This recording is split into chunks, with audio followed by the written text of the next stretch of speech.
I am Arthur, 28 years old. 8 months ago, my family completely abandoned me on the most important day of my life. While I was standing on my college graduation stage, searching desperately for a single familiar face, my parents were busy buying my golden child brother a brand new Porsche. They humiliated me in front of thousands of people, leaving a row of empty chairs with my last name printed on them. But there is one thing they didn't know. They didn't know that my silent departure from their toxic household was the foundation of a multimillion-dollar real estate empire. And right now, my father is demanding I attend a mandatory family dinner to bail them out of bankruptcy, completely unaware that I am holding the exact legal documents that will systematically destroy their entire financial future. Before I tell you exactly what happened inside that dining room, please hit the like button if you believe that toxic family members eventually get exactly what they deserve. And do not forget to let me know what city or state you are watching from in the comments below. Now, let's go back to the moment the trap was finally set. I sat in my beat-up Honda outside the house I grew up in, letting the engine hum quietly under my hands. The vibration of the steering wheel was a familiar comfort, a steady rhythm that anchored me to reality. Through the smudged windshield, the suburban Seattle evening was settling into a deep, freezing navy blue. The house looked exactly the same as it did when I was a terrified teenager.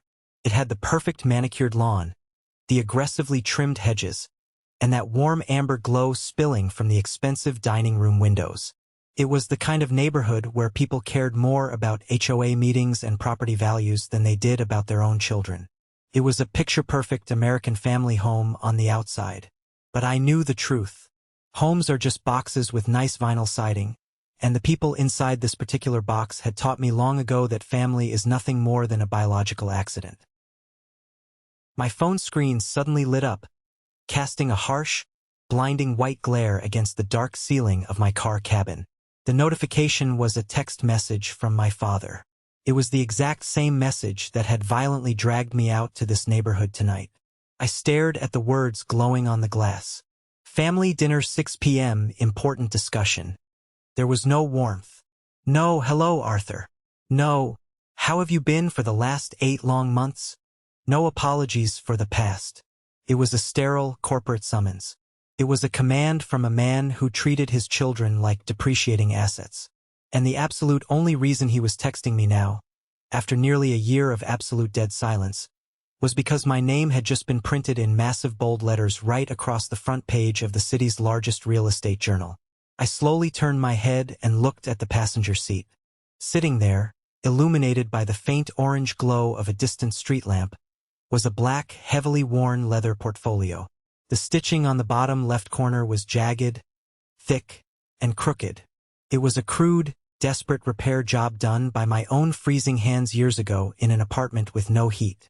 But inside that battered piece of cheap leather were the officially recorded documents that would completely dismantle my father's entire legacy. My heart was not racing. My hands were not shaking. The silence in the car was heavier than a funeral. But for the very first time in 28 years, I was not terrified of walking up that concrete path and opening that heavy oak front door. I leaned the back of my head against the worn fabric of the headrest and closed my eyes tightly. The silence in the car was absolute, but my mind was incredibly loud. It was actively dragging me back to the years of quiet, brutal conditioning. The decades of being systematically trained to be entirely invisible. I needed to sit in this driveway and remember the pain. I needed to remember exactly why I was about to do what I was going to do. Because when you grow up as the disposable child, the absolute hardest thing to do is to stop making excuses for the people who break you. I thought the worst was over on my graduation day when I stared at those empty chairs. I was so incredibly wrong. The betrayal ran much deeper than a missed ceremony. It was a lifetime of being treated like a ghost in my own home. A quiet gap filler who was only acknowledged when someone else created a mess that needed to be cleaned up. Tonight, I was not here to clean up their mess. I was here to hand them the bill. In my family, I was always the quiet gap filler. I was the designated survivor in a household that only had room for 1 star. My older brother, Julian, was the golden child. He was the charismatic athlete, the smooth talker, the one who could walk right into a crowded room and demand that all the oxygen belong exclusively to him. My parents, Richard and Evelyn, practically worshipped the ground he walked on. Julian never faced a single real consequence in his entire life. If he wrecked a car in high school, my dad immediately called his lawyer and made the citations completely disappear. If he failed a college prep class, my mother marched into the school, blamed the teacher's incompetence, and threw absurd amounts of money at private tutors who essentially did the homework for him. And then there was me. I was just the steady pair of hands. I was the person who stepped in whenever Julian stepped out. I learned very early on that the only way to survive the crushing weight of that house was to take up as little space as humanly possible. I did not ask for expensive things. I did not complain about wearing Julian's worn-out hand-me-downs. The blatant financial abuse was something my parents expertly wrapped in the manipulative language of family loyalty. I will never forget the day I found out about the college fund. My grandparents had set up equal accounts for both Julian and me. Right before my freshman year of college, the bank sent a statement to the house. I opened it, expecting to see the funds I needed for tuition. The balance was zero. My father had drained my entire college fund. When I confronted him, my voice shaking with panic, he did not even look up from his newspaper. He coldly informed me that Julian needed the money for a highly lucrative business venture that was guaranteed to double our inheritance. The so-called venture failed miserably in less than 3 months. Julian used the remaining cash to buy a speedboat. I was forced to take out predatory student loans and work 3 grueling minimum wage jobs just to pay for my textbooks. The pattern of erasure was relentless. I remember my 21st birthday vividly. I had been saving my meager salary from my graveyard shift at a local diner for 6 straight months. I wanted to buy a professional set of architectural drafting tools. I wanted to be an architect. I desperately wanted to build massive structures that lasted, solid things that could not be easily broken by careless people.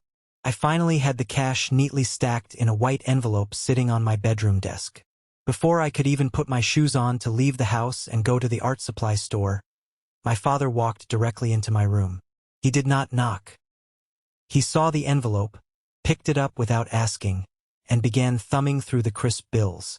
"Julian is in a really tight spot right now," my father had said. His tone was terribly casual, exactly as if he were commenting on the rainy Seattle weather.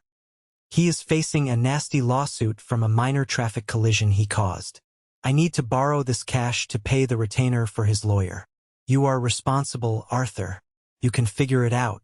Your brother has a good heart. He just needs some time to settle down."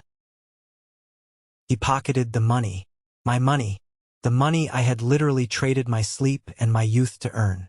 I just stood there and nodded, because nodding was always significantly easier than arguing with a brick wall. That exact same night, we had a mandatory family dinner. I had spent the afternoon baking my own chocolate birthday cake, because my mother said she was too tired to go to the bakery. Julian showed up 2 hours late to dinner, carrying a cheap box of store-bought cookies he clearly grabbed from a gas station on the way over. My mother immediately stood up, kissed his cheek warmly, and told him how incredibly thoughtful he always was. I stood at the end of the dining room table holding the cake server, realizing with absolute clarity that my existence had been entirely erased without anyone in the room even noticing. But the specific memory that still sits like a block of cold metal in the center of my chest happened a few years later. I was living in a tiny, miserable studio apartment miles away from campus that I could barely afford.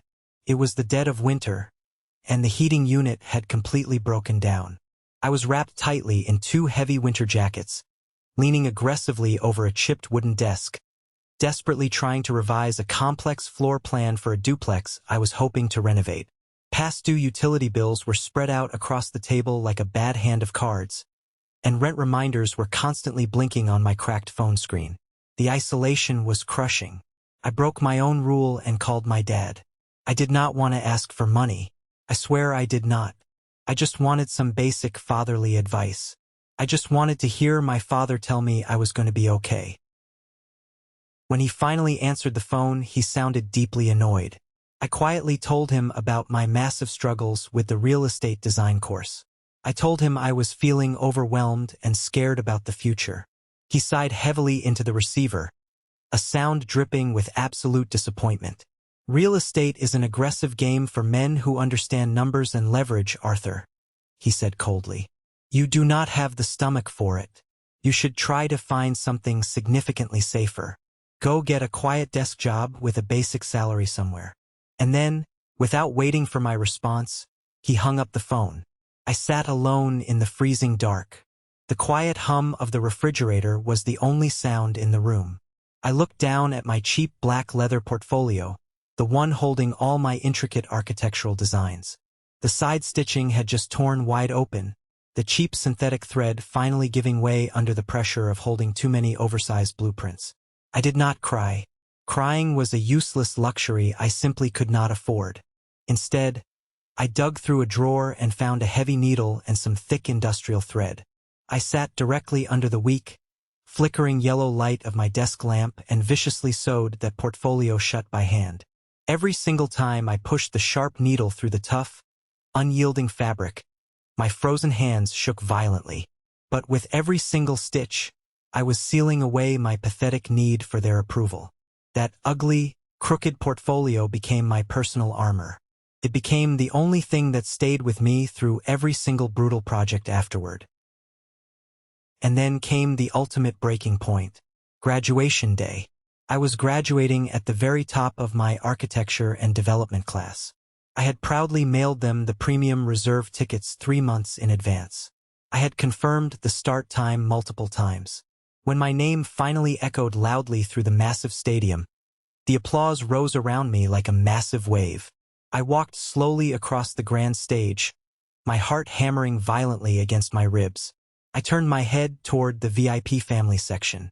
I looked frantically for the row of 8 premium chairs with little white reserved cards showing my last name. All 8 chairs were completely empty. There was no sudden medical emergency. There was no tragic traffic accident holding them up. They had not forgotten the date.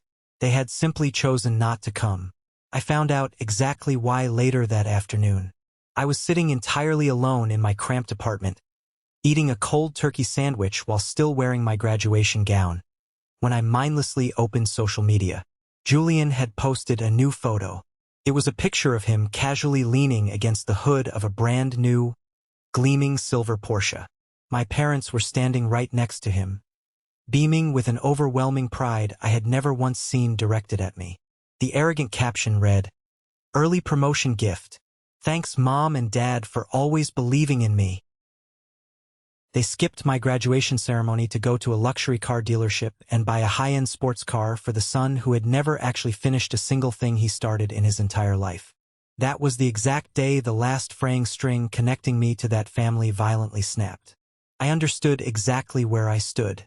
I did not call them to scream. I did not text them to demand a pathetic apology. I just packed up my entire life, changed my phone number, and quietly disappeared into the concrete machinery of the city. I was entirely ready to build my own empire in the silence they left behind, but I honestly did not know that the ultimate test of my resolve was already waiting for me just over the horizon. 8 extremely long months slipped by after that humiliating graduation ceremony. They were quiet, brutally clean months where absolutely no one in that house said my name unless they actively needed to compare it to someone else's failures. I aggressively threw myself into the unforgiving Seattle real estate market with a terrifying level of ambition that my father confidently claimed I did not possess. I started incredibly small. I acted as my own general contractor, designer, and project manager on neglected properties no one else wanted. I saved every single dollar. I skipped meals. I signed binding legal contracts on the hoods of dusty pickup trucks in the freezing rain. And I absolutely did not tell a single soul in my family about any of my growing success. Silence felt significantly safer than offering them something beautiful that they could just carelessly overlook or destroy again. During that grueling time, I met a man named Marcus.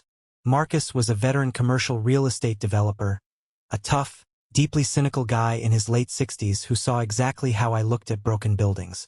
He saw the fire in me that my own father had tried to extinguish. Marcus became the strict mentor my father never was. Under Marcus's aggressive guidance, I took the absolute biggest financial risk of my entire life. I pooled every single cent I had saved, took on massive, terrifying commercial debt, and purchased a completely ruined, historic top-floor warehouse space right in the bustling heart of downtown Seattle. For 6 straight months, I barely slept more than 3 hours a night. I physically rebuilt that massive space inch by grueling inch. I poured my own blood, sweat, and rage into the foundation of that property. When it was finally finished, it was not just a luxury apartment. It was an architectural masterpiece. It was a stunning $5 million penthouse featuring panoramic, unobstructed floor-to-ceiling views of the entire city skyline. I officially listed the property, and within 48 hours, it sparked an incredibly vicious bidding war among wealthy tech CEOs and foreign investors. Then, the media actively caught wind of the story. The largest and most respected real estate journal in the Pacific Northwest ran a massive multi-page feature. The headline was impossible to miss. Local developer's $5 million penthouse makes real estate headlines. Right underneath that bold, aggressive text was my name printed in black ink. Arthur Mitchell. The incredibly detailed article listed all the financial numbers, the strict timelines, the entire grueling renovation process, and the massive projected returns. It even featured a direct quote from Mr. Sterling, a famous local billionaire, praising my innovative vision. My phone started buzzing violently and constantly with links, emails, and loud congratulations from industry colleagues and wealthy players I barely remembered meeting. But absolutely none of those messages were from my family. I was sitting in my old Honda parked outside a dusty, active job site late one afternoon, letting the engine hum under my tired hand while I thoroughly reviewed a heavily revised valuation sheet. A new notification suddenly slid directly across my cracked screen. It was an article forwarded from an old college acquaintance named Leo. I opened the link without actually thinking. There it was. My face, my building, my triumph. I set the phone face down onto the passenger seat, staring blankly through the dirty windshield as the heavy late afternoon clouds slowly pulled over the gloomy sky. For a very long moment, I honestly did not feel proud, and I certainly did not feel relieved. I just felt completely still, like the entire world had paused on its axis just to see what I would do next. Then the phone violently vibrated again. This time, the name glowing brightly on the screen was not a business colleague. It was not a reporter. It was my father. After 8 months of absolute, suffocating dead silence, after willingly missing my graduation to buy a car, after pretending I literally did not exist on this earth, he finally reached out. The message was painfully short, incredibly direct, and written exactly in his typical commanding tone. No warm greeting, no softness, no "how have you been?" No congratulations on making millions of dollars. Family dinner at 6 p.m. important discussion. Just a cold, sterile summons. Another text message immediately followed the first one. Don't be late. I slowly picked up the phone and held it tightly between my stiff fingers, deeply feeling the heavy weight of 8 silent, agonizing months pressing right through the cold glass screen. I knew exactly what had happened. Leo, motivated by petty jealousy over my sudden massive success, had undoubtedly screenshotted the article and forwarded it directly to my father with some snarky comment. My family saw the massive dollar signs suddenly attached to my previously worthless name, and instantly, the invisible son was strictly required to report back to base. This was absolutely not a warm family reunion. It was a calculated financial transaction poorly dressed up as family bonding. I did not breathe for a long moment. The sheer audacity of the demand was breathtaking. They wanted me to bail them out. I knew it instantly. Julian had likely run his fake corporate promotion straight into the ground. The massive monthly Porsche payments were probably drowning them in debt, and they desperately needed their reliable gap filler to pry open his heavy wallet. In the distant past, this is exactly where I would have panicked. This is exactly where the deep childhood programming would have violently kicked in, making me feel overwhelming guilt, making me pathetically wonder if buying their love and respect was finally possible. But sitting right there in that cold car, staring out at the towering city skyline that I was rapidly beginning to own, I did not feel an ounce of fear. I felt a cold, surgical precision settling deep into my bones. I inhaled once deeply through my nose, let my tense shoulders physically settle, and slowly typed the absolute only answer that man deserved. "I'll be there." I dropped the phone back onto the empty passenger seat, aggressively started the car engine again, and quietly watched the city streetlights flicker to life as the dark sky heavily shifted toward the evening. Whatever they greedily wanted from me tonight, they had already shown me something significantly more important. They only remembered my existence when the rest of the world finally did. I was going to give them a masterclass in aggressive real estate, and it was going to cost them everything. I just needed to make one very specific stop before I went to dinner. The arrogant text message stayed glowing on my phone screen long after the Honda's engine stopped rumbling beneath me. But I absolutely did not drive straight to my parents' house. Not yet. Instead, I aggressively turned the steering wheel and pulled into the small, private, secured parking lot sitting directly behind my downtown office building. It was a completely hidden place that absolutely no one from my toxic family had ever bothered to visit or even ask about. The heavy sky was sinking fast into that deep bluish-gray color that always made the city of Seattle feel significantly quieter than it actually was. I locked my car doors, rapidly climbed the back concrete stairs, and let the heavy, thick glass door loudly close behind me. Once inside my office, the familiar, low hum of the overhead fluorescent lights immediately settled deep into my tired bones. I walked directly over to my large mahogany desk and gently set down my old black portfolio, the exact same cheap leather one I had desperately stitched by hand years before in that freezing apartment. The thick, crooked seam was still prominently there in the corner, a constant, physical reminder of a terribly lonely night I had spent telling myself that one day I would actually have something incredibly valuable worth putting inside it. I opened the flap slowly. Thick paper brushed against thick paper. Stacks of highly confidential contracts, complex property valuations, dense financial spreadsheets, and detailed progress reports. My entire adult life was perfectly organized in blue ink signatures and stamped dates. Not a single sheet of paper in that entire office owed absolutely anything to my family. I did not feel an ounce of burning anger. I did not feel triumphantly happy either. I just felt incredibly precise. I turned on my secure laptop, and the dark room quickly filled with the soft whirring of the cooling fan. My fingers moved rapidly and automatically across the keyboard, double-checking the master project ledger, thoroughly reviewing the outgoing wire payments, and highlighting the specific line items that would legally close in the next 6 weeks. Hard financial numbers steadied my racing heart in a permanent way that actual human beings never ever had. At exactly 6:42 p.m., I stood up and confidently crossed the room to the massive, long window directly overlooking the busy city. The towering corporate building across the street had already turned on its bright interior lights, making its glass facade glow in a soft, powerful amber grid. My own reflection hovered right there in the glass. My tailored blazer was heavily creased from a brutal day of work. My hair was tied back, and absolute exhaustion was visibly sharpening my jawline. It was a hardened face that had aggressively earned every single inch of that $5 million penthouse the news article had just mentioned. I stood there and quietly watched my own reflection breathe. I had not taken a moment to do that in a very long time. My phone vibrated violently on the desk. Another message. Not from my father this time. It was a prominent partner from a massive law firm downtown wanting to formally congratulate me on the penthouse sale. I just let it buzz. 10 seconds later, another message popped up. A journalist requesting a direct quote for a follow-up story. My phone rapidly became a nervous, shaking animal rattling loudly across the smooth wood. I reached over, flipped the device face down, and aggressively turned off the sound. Total silence returned to the room.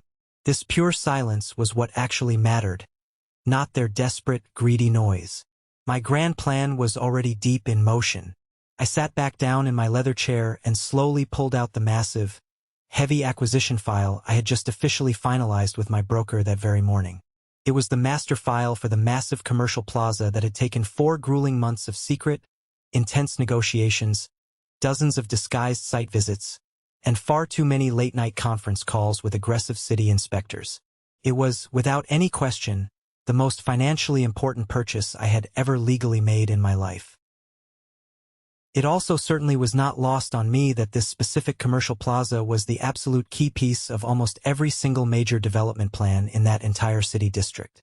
Seattle real estate is an incredibly small, vicious world. You hear very important things when you just work quietly, when you strictly refuse to brag about your money, when you keep your head down and actually listen to the whispers in the broker offices. I knew for an absolute fact that my father and Julian had formed a desperate LLC to build a massive warehouse district redevelopment. They had leveraged their house. They had taken on terrible debt. But the city zoning board required an anchor property to approve the massive permits. The commercial plaza I just bought was that exact anchor property. I slowly ran my fingers along the sharp edge of the final, legally binding signed page, gently tracing the dark blue ink I had aggressively pressed into it only hours earlier. They desperately wanted me at that dinner tonight. They needed something massive from me. They needed me to hand over my new fortune to secure this exact plaza so Julian could play CEO. I firmly slid the entire thick legal packet right into the beat-up black portfolio, pressing it completely flat with the heavy palm of my hand.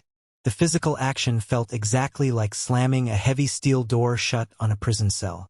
By the time my digital office clock loudly blinked to 7:19 p.m., the large windows had entirely faded into a deep, pitch-black navy.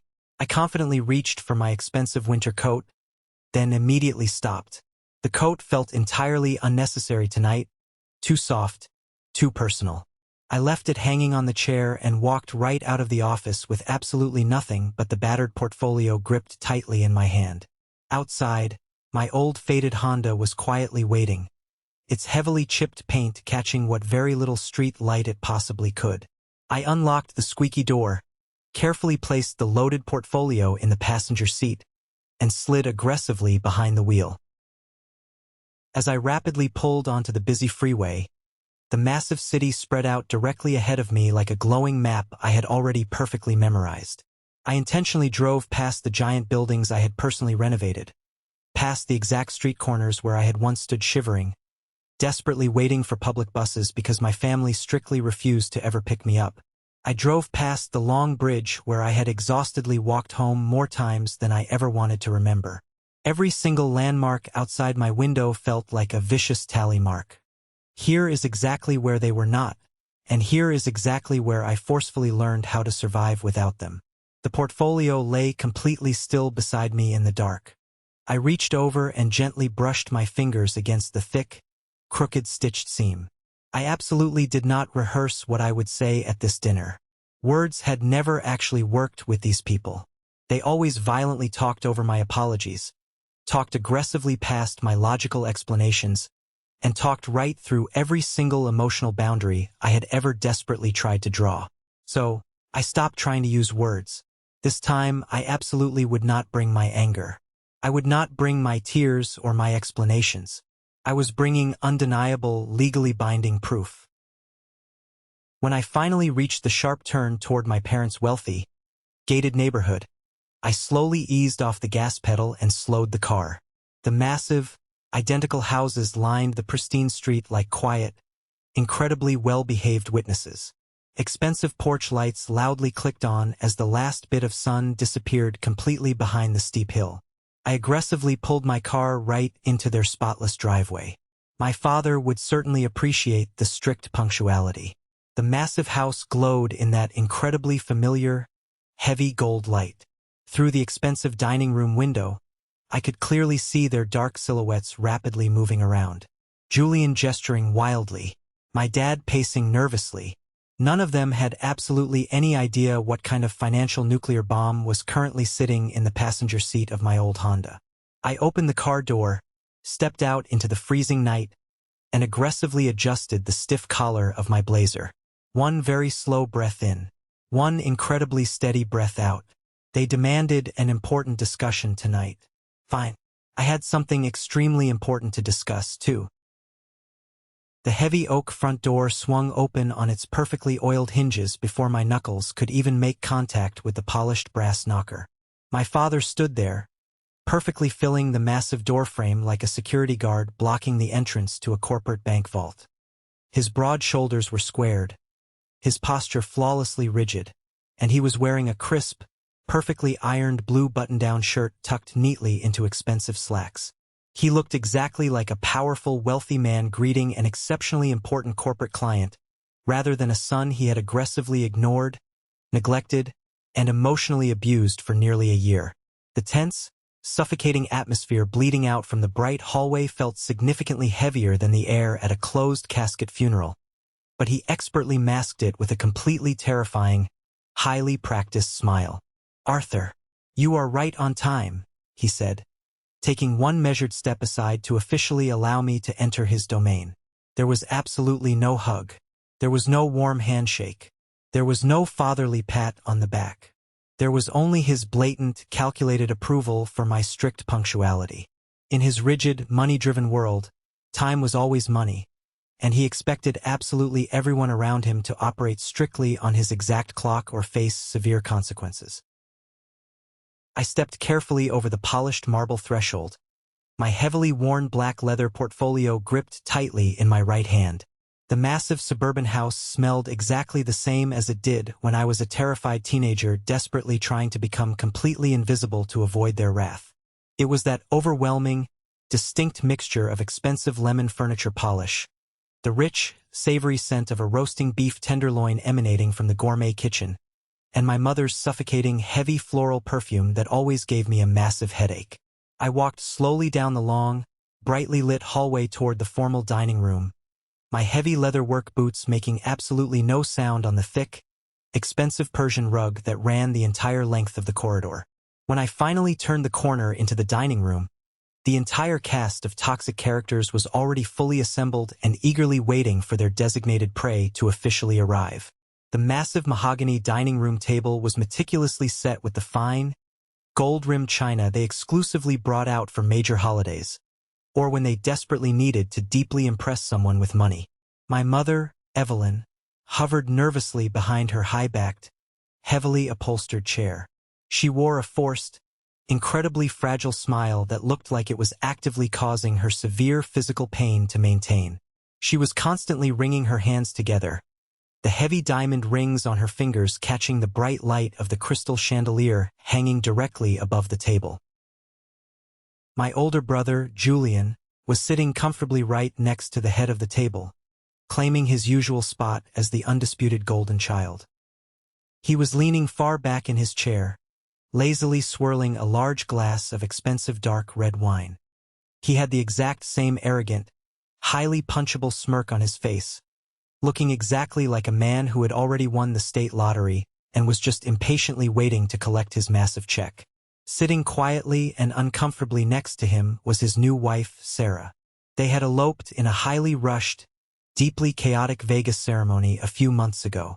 It was a reckless, poorly planned marriage that absolutely everyone in our wealthy social circle already confidently knew was heading rapidly toward a very messy, highly publicized divorce and a vicious battle over assets.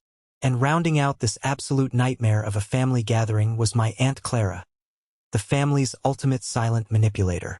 She was sitting perfectly upright, her posture absolutely immaculate, with her hands folded neatly on the table, watching my every single move with cold, highly calculating eyes. "Arthur, sweetheart," my mother cooed loudly, suddenly rushing forward to place a delicate, perfectly manicured hand directly on my arm. "We have missed you so incredibly much. Just look at you. You look so handsome, so grown up and successful. We are just so incredibly proud of everything you have accomplished lately. We saw the incredible news about your massive real estate promotion." I slowly looked down at her hand resting lightly on my dark blazer sleeve. I did not violently pull away. I did not flinch or show any outward sign of the deep, physical disgust currently churning in my stomach. I just stared blankly and silently at her fingers until she slowly, awkwardly retracted them, clearly sensing the absolute freezing cold radiating from my body. "Let's just sit down," I said quietly, my voice completely devoid of any recognizable emotion or warmth. I walked right past her and confidently took the absolutely only empty seat currently available in the room. It was located at the absolute farthest end of the incredibly long mahogany table.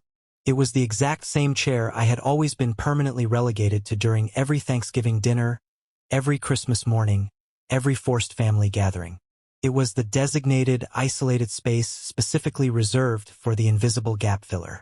I gently placed my battered, hand-stitched black leather portfolio directly onto the polished wood, right next to my pristine white dinner plate. Aunt Clara immediately eyed the scarred, ugly leather with deep, visible disgust, her upper lip curling slightly in judgment before she quickly composed her face back into a polite mask. My father confidently took his rightful place at the absolute head of the table. He did not waste a single second asking about my health, my mental state, or my life over the past 8 months. He aggressively cleared his throat, picked up his heavy crystal water glass, tapped it lightly with his index finger to command the room's attention, and leaned forward. "Let's get straight to business, shall we?" my father announced, his deep voice carrying an undeniable tone of absolute authority. "Arthur, we all saw the massive feature article about you in the Commercial Real Estate Journal this morning. I must admit we were quite surprised. You have somehow managed to scrape together a very decent little financial win for yourself. But building and flipping a single luxury penthouse is essentially child's play compared to the massive corporate projects we are currently working on here." I sat perfectly still, my hands resting lightly and casually in my lap. I did not offer a single word of defense. I did not try to justify the endless sleepless nights, the brutal negotiations, or the literal blood I had poured into that beautiful penthouse.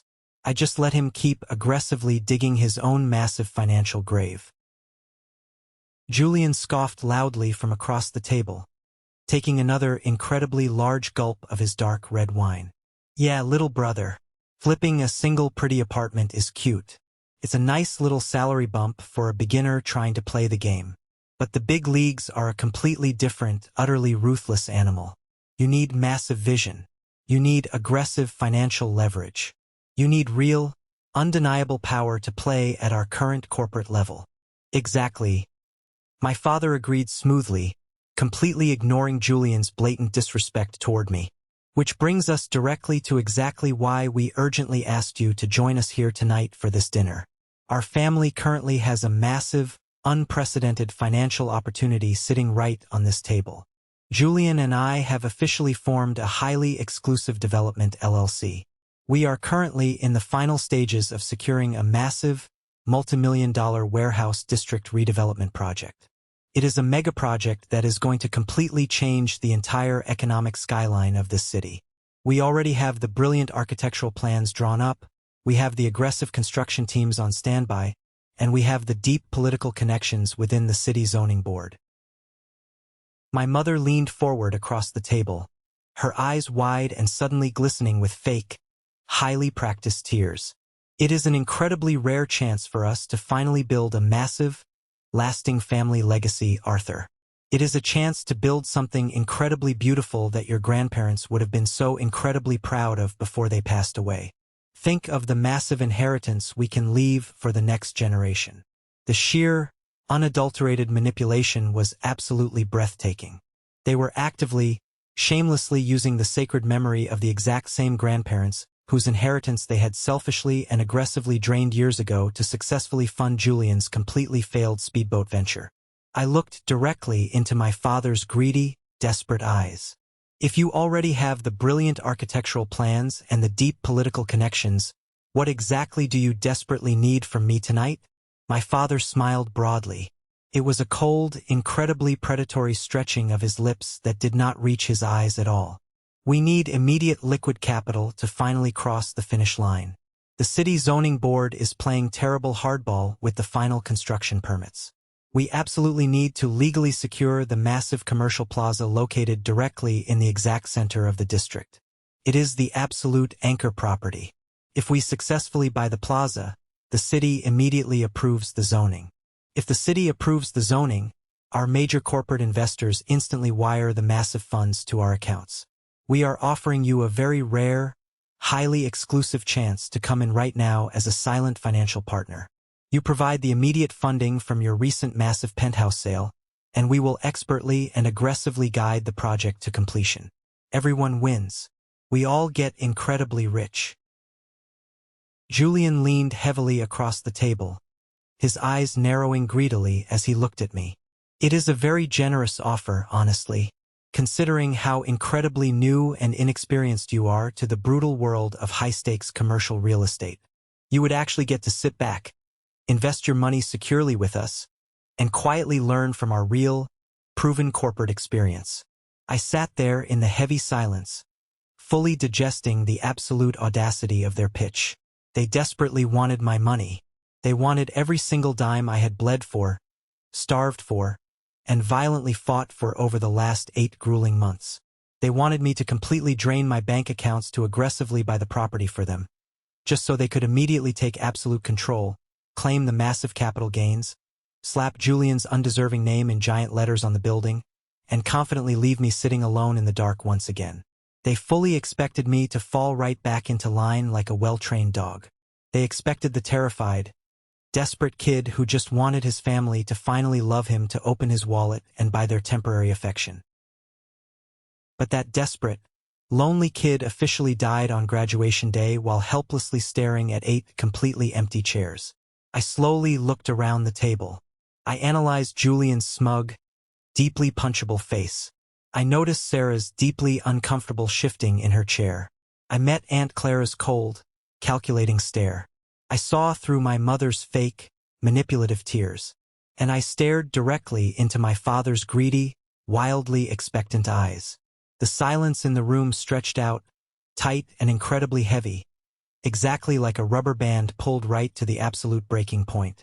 I slowly reached out, placing my right hand firmly on top of my battered black portfolio. A family partnership, I repeated quietly, my voice perfectly steady, letting the specific, loaded words hang suspended in the still, tense air of the formal dining room. Exactly.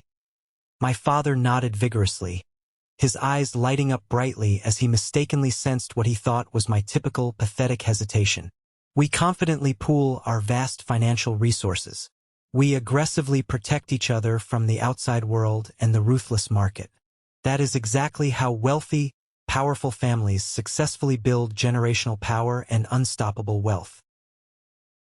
I locked my eyes directly onto my father's face, refusing to blink. A family shows up, Richard. A family does not intentionally skip a college graduation ceremony to go to a luxury car dealership and buy a brand new sports car. A family does not secretly steal an entire college fund just to buy a useless speedboat. A family absolutely does not take a minimum wage salary explicitly meant for drafting tools just to pay a high-priced lawyer for a reckless lawsuit caused by a golden child who refuses to grow up. The temperature in the massive dining room instantly plummeted to freezing. Julian violently slammed his heavy crystal wine glass directly down onto the table. The dark red liquid splashed aggressively over the rim, heavily staining my mother's pristine white, imported linen tablecloth. Are you seriously still crying about that stupid, meaningless graduation ceremony? Julian snapped aggressively, his face rapidly flushing a dark, angry red. Grow the hell up, Arthur. We were incredibly busy with actual adult corporate matters.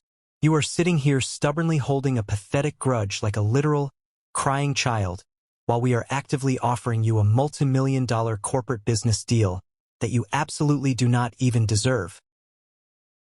My mother gasped loudly, bringing a trembling napkin directly to her mouth. Arthur, please, I am begging you, do not ruin this incredibly beautiful evening. We are actively trying to heal our relationship and move forward as a united family. I am absolutely not ruining anything, Mother, I said, my voice completely devoid of any anger, sadness, or vindictiveness. It was entirely flat, cold, and absolute. It was the precise voice of a man conducting a hostile corporate takeover. I did, in fact, come here tonight for an extremely important discussion. Just not yours. My father deeply frowned, the fake, predatory smile completely vanishing from his face in an instant, replaced by a dark scowl. Arthur, we do not have the time or the endless patience for your typical, exhausting dramatics. Are you going to act like a real man? Write the massive check, and legally join this highly profitable project? Or are you going to walk out that door? I did not answer him verbally. Instead, I calmly moved my hands to the heavy brass clasp of my battered black portfolio. The sharp, metallic click echoed incredibly loudly in the perfectly silent room. I slowly opened the severely worn, hand-stitched leather cover. Sitting neatly inside was the thick, meticulously organized stack of heavy legal documents. I pulled the entire packet out and placed it directly into the absolute center of the dining room table, right under the bright, unforgiving glare of the expensive crystal chandelier. Aunt Clara leaned far forward, her sharp eyes darting nervously toward the thick, official-looking papers bearing government seals. Julian scoffed loudly again, though the sound was noticeably slightly weaker this time. What exactly is that garbage? Are you seriously trying to show us your little amateur architectural blueprints again? We do not care about your little drawings, Arthur. We are talking about millions of dollars here. That, I said, pointing a single, steady finger directly at the top page of the massive stack, is the fully executed, legally binding commercial deed of sale. My father stared blankly at the documents, his thick brow furrowed in deep, genuine confusion. Deed of sale for what specific property? The commercial plaza, I replied smoothly, watching the exact muscles in his face very carefully. The exact anchor property located directly in the absolute center of the warehouse district. The exact same property you just told me you desperately needed to secure your massive city zoning permits. The absolute silence that immediately followed was utterly deafening. It was a thick, suffocating, terrifying vacuum that aggressively sucked every single ounce of breathable air straight out of the dining room. My father inhaled incredibly sharply, making a ragged, wet sound in the back of his throat. You are completely exaggerating, Arthur. That is impossible. That massive property is tightly tied up in a complex family trust. It is absolutely not even publicly available on the open real estate market. It was available privately exactly 4 months ago. I corrected him, my cold voice cutting right through the tense air like a surgical scalpel cutting through flesh. The seller happily accepted my aggressive, all-cash premium offer early this morning. I bypassed the complicated trust completely by utilizing direct leverage through my own LLC. The official deed was officially recorded and stamped with the city clerk at exactly 3 p.m. today. You can gladly read the public registry yourself tomorrow morning. I aggressively pushed the heavy stack of legal documents directly across the polished wood. The glossy, heavy pages reflected the bright overhead lights. My father reached out with visibly, violently trembling fingers. He slowly pulled the top page toward him. His wide, terrified eyes aggressively darted back and forth across the dense, unforgiving legal text. He saw the official blue city stamps. He saw the massive, multimillion-dollar purchase price. And finally, his eyes landed on my signature, perfectly and confidently executed at the absolute bottom of the page. All the blood instantly drained out of my father's face, leaving him looking exactly like a sick, elderly ghost. The heavy muscle in his jaw clenched so incredibly tightly I thought his teeth would literally shatter inside his mouth. Julian's chair violently creaked as he aggressively shifted his weight. Dad? What is it? What the hell does it actually say? My father could not even speak. His mouth opened and closed silently, like a fish out of water. He just dropped the heavy paper back onto the table as if it had physically burned his skin. Julian aggressively snatched the paper up. He rapidly read it. His arrogant, confident smirk completely melted off his face in less than a second, instantly replaced by a look of absolute, unadulterated terror. You actually bought it? Julian whispered, his voice cracking horribly in the quiet room. You bought the entire commercial plaza? I nodded exactly once, a slow, deliberate movement. Yes, Julian. I own the entire footprint.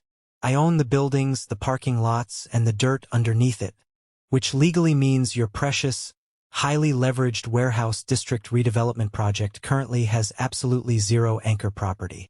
And without that anchor property, the city will absolutely deny your massive zoning request. Without the zoning request, your major corporate investors are going to violently pull their massive funding. Your project is dead. It is legally, financially, and permanently dead. My mother let out a loud, pathetic, wailing sob, violently burying her face completely in her trembling hands. Aunt Clara stared directly at me with her mouth hanging wide open in pure, unfiltered shock, her perfect posture finally crumbling. My father finally found his stolen voice. He gripped the edge of the mahogany dining table so incredibly hard his knuckles turned completely white. Why would you ever do this? You deliberately knew we were aggressively going after that exact land. You intentionally, maliciously sabotaged your own flesh and blood. No, Richard. I corrected him calmly, absolutely refusing to raise my voice to match his rising panic. I simply knew the city was going after it. And unlike you, I actually do the incredibly hard work. I do not sit around a fancy dining table aggressively waiting for naive, desperate people to blindly hand me their hard-earned money. You wanted a family partnership tonight, but you never actually wanted a real partner. You just wanted an obedient wallet you could aggressively drain until it was empty. Arthur, please! My mother cried out, aggressively reaching across the table with trembling, desperate hands. We are supposed to be a family. You absolutely cannot do this to us. Your father recklessly took out massive, high-interest bridge loans against this very house just to fund the initial architectural plans. If those corporate investors pull out tomorrow, the bank will absolutely foreclose on this house. We will be homeless. Julian will be entirely ruined. Julian is a grown man, I said coldly, looking directly at my older brother, who was now visibly sweating profusely and staring blankly at the wall like a trapped animal. He can finally figure it out himself. Or maybe you can just sell his shiny silver Porsche to help cover the massive lawyer fees he is about to need when the investors sue him.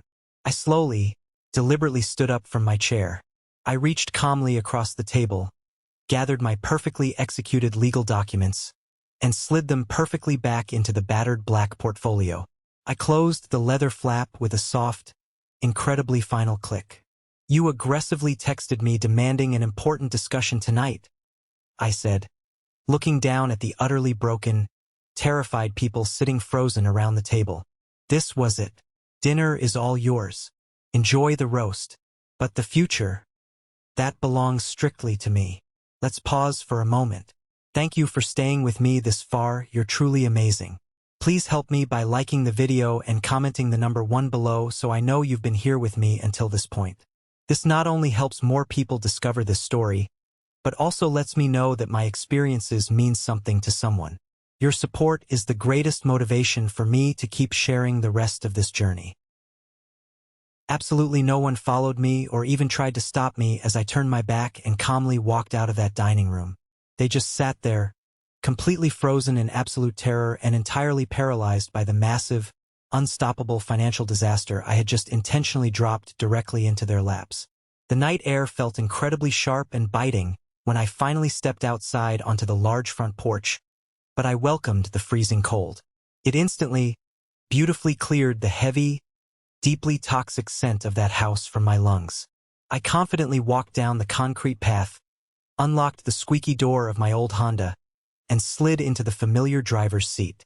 Before I could even put the key into the ignition, my phone aggressively buzzed on the passenger seat. It was a frantic, deeply desperate text message from my mother. Arthur, please come back inside right now. We can negotiate this. We did not know how to make things right in the past. Please do not give up on us now. We need you. We will lose everything. I did not type a reply.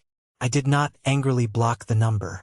I simply turned the phone face down, started the engine, and drove away from that neighborhood, knowing with absolute certainty I would never return. The massive, brutal fallout from that night happened with a terrifying speed that even I had not fully anticipated. The ruthless world of commercial real estate does not offer a single ounce of mercy to reckless people who heavily overleverage themselves on unconfirmed deals. Exactly 2 weeks after our disastrous dinner, The city officially and publicly rejected my father's massive zoning application because he utterly failed to legally secure the required anchor property. The very next morning, his major corporate investors aggressively pulled their funding, issuing highly publicized statements distancing themselves from the LLC. Without that massive influx of investor cash, the crushing, inescapable weight of their high-interest bridge loans immediately collapsed directly onto their heads. My father was fiercely forced to quickly liquidate his entire life savings and completely empty his 401k retirement accounts just to keep the aggressive bank from instantly foreclosing on his house. They survived, but they were financially broken, forced to live quietly on a very strict budget they absolutely despised. But the absolute worst destruction fell directly and deservedly onto Julian. 3 months later, I was sitting entirely alone in a quiet, upscale coffee shop near my downtown office, reviewing a new contract, when Julian's wife, Sarah, unexpectedly walked in and sat down directly across from me. She looked absolutely exhausted, like a woman who had not slept in weeks. Deep, dark purple circles heavily bruised the delicate skin under her eyes, and she was nervously twisting her expensive diamond wedding ring around her finger. "Arthur," she started, her voice shaking slightly, her eyes darting around the cafe. "I am so incredibly sorry to bother you here. I did not know where else to go. Nobody else will take my calls." I took a slow, measured sip of my black coffee and waited. I did not owe this woman anything, but my quiet silence allowed her the space to finally speak. "Julian is facing a massive, federal lawsuit," Sarah confessed, thick tears suddenly welling up in her eyes. "He lied to the early investors. He aggressively forged some initial environmental reports to illegally secure the early bridge loans before the city denied the zoning. The federal fraud investigators are actively tearing his corporate office apart right now. He is completely, utterly bankrupt, Arthur. The bank repossessed his silver Porsche yesterday right out of the driveway while the neighbors watched. He is completely terrified he is going to federal prison." She looked directly at me with absolutely desperate, pleading eyes, clearly hoping to find the soft, compliant brother Julian used to mock. "Your parents are entirely tapped out. They have absolutely no more cash to give. Aunt Clara is fiercely refusing to answer their phone calls. Julian desperately needs a highly specialized criminal defense lawyer. He needs massive money to stay out of a cell, Arthur. You are the absolute only one left who can help him. He is your brother. Please, you have to save him." I slowly placed my coffee cup down onto the small saucer.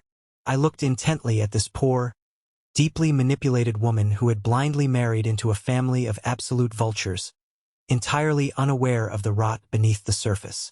"Sarah," I said gently, ensuring my calm voice carried absolutely zero malice. "Julian spent his entire adult life being fiercely and violently protected from the natural consequences of his own terrible actions. My parents happily stole my entire college fund and my hard-earned salary meant for drafting tools just to violently shield him from reality. If I write him a massive check today, I am simply continuing the exact same cycle of abuse.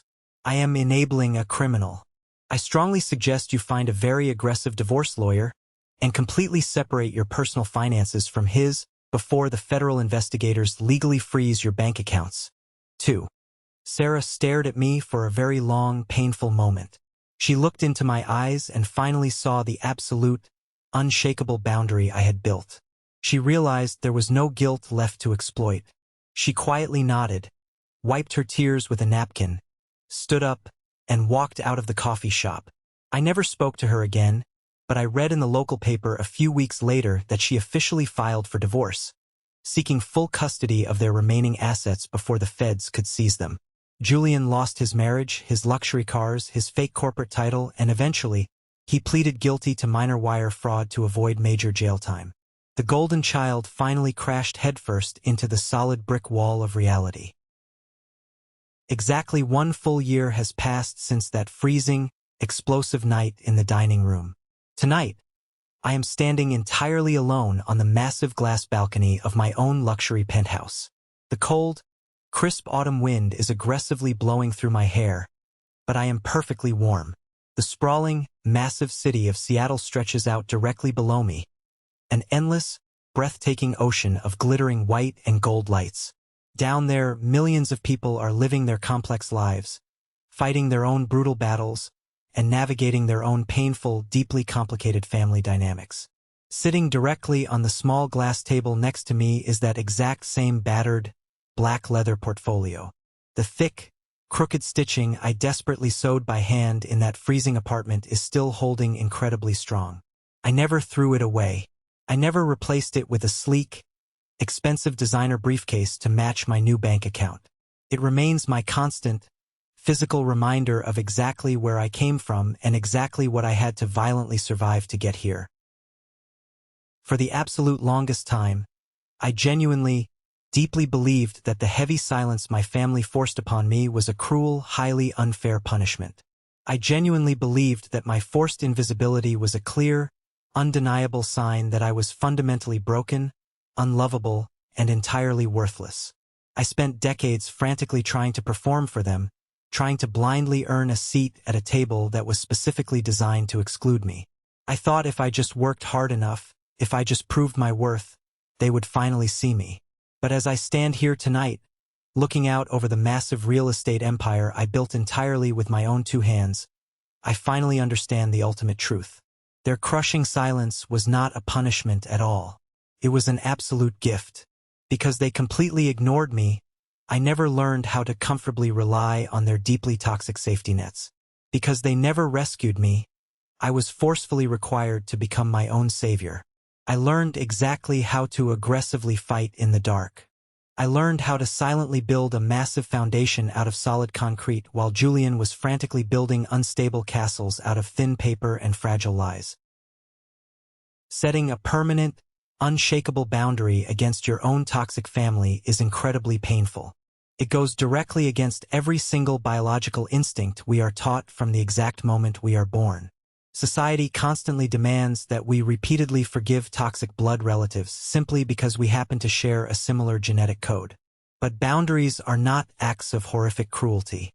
Boundaries are simply quiet, heavy doors that we confidently close so that our own lungs can finally breathe clean air again. I did not completely destroy my family. They destroyed themselves with their own insatiable greed, arrogance, and entitlement. I simply stopped violently destroying myself to aggressively keep them comfortable. The exact moment I officially stopped waiting for an apology that was never, ever going to come, my actual life finally began. Thank you so incredibly much for taking the time to listen to my story tonight. It takes massive, undeniable courage to actively walk away from the heavy tables where respect is no longer being served. Always remember that your massive value is absolutely never determined by the highly flawed people who are entirely incapable of seeing it. Have you ever faced something terribly similar with your own toxic family? Have you ever had to violently cut off the people who were supposed to protect you the most? Share your powerful story in the comments below, and don't forget to like and subscribe so you don't miss the next journey.